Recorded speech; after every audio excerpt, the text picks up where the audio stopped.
Hello everybody and welcome to today's video. My name is Charlotte and this is Shonza's Plants.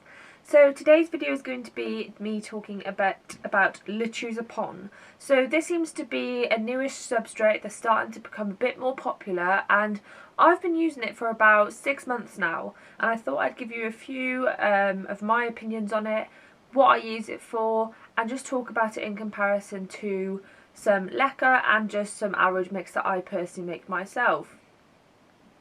So the reason I decided to change to Lechuza Pon was because I wanted to start experimenting with hydroponics or semi-hydroponics. Now, a lot of people on YouTube are using leca for this, and leca is brilliant and it does work. But the only thing I didn't like about leca was the fact that if you had any soil on the roots, you really had a high risk of having root rot. Now, I'm not saying that you can't have root rot with Lechuza Pon. I most certainly have had some cases of root rot, and it is when there's more soil around the roots. You are less likely to have root rot with Lechuza Pon because it can have some soil left on the roots. The cases that I have found where there have been root rot is when I have left clumps of mud left on the roots, and when I have kind of compacted the roots together instead of spreading them out whilst I fill them in with Lechuza Pon.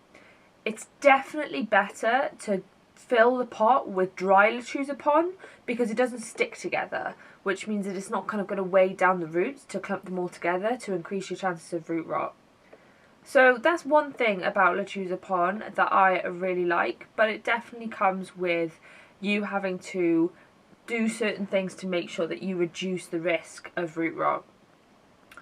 What I like about semi-hydroponics is the fact that you get lots of air around the roots, and you also don't have to worry about when's the soil dry enough to water.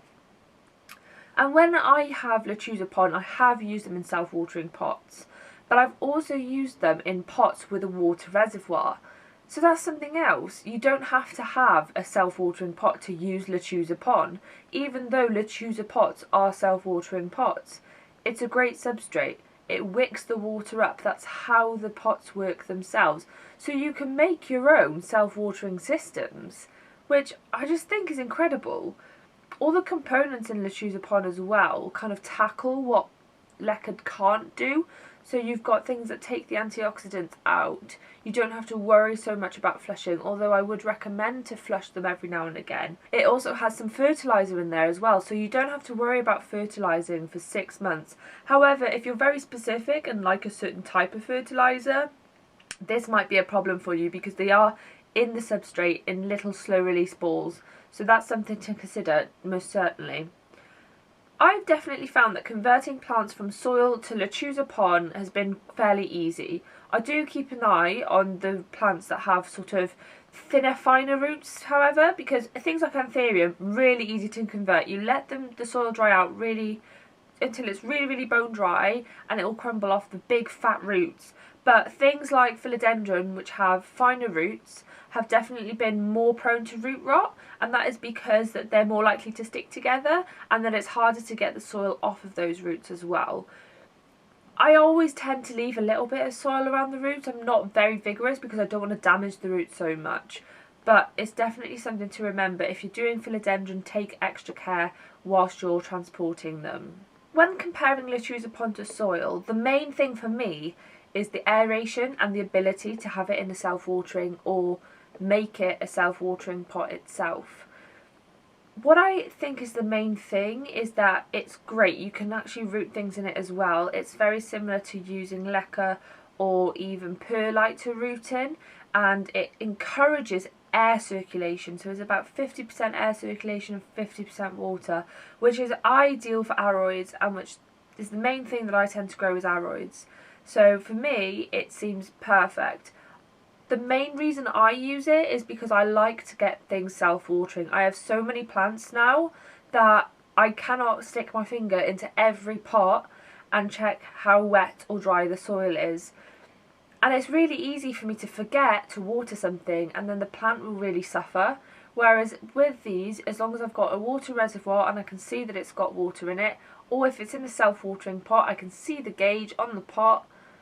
It's so easy to look after this many plants, and it makes it foolproof, which I really love.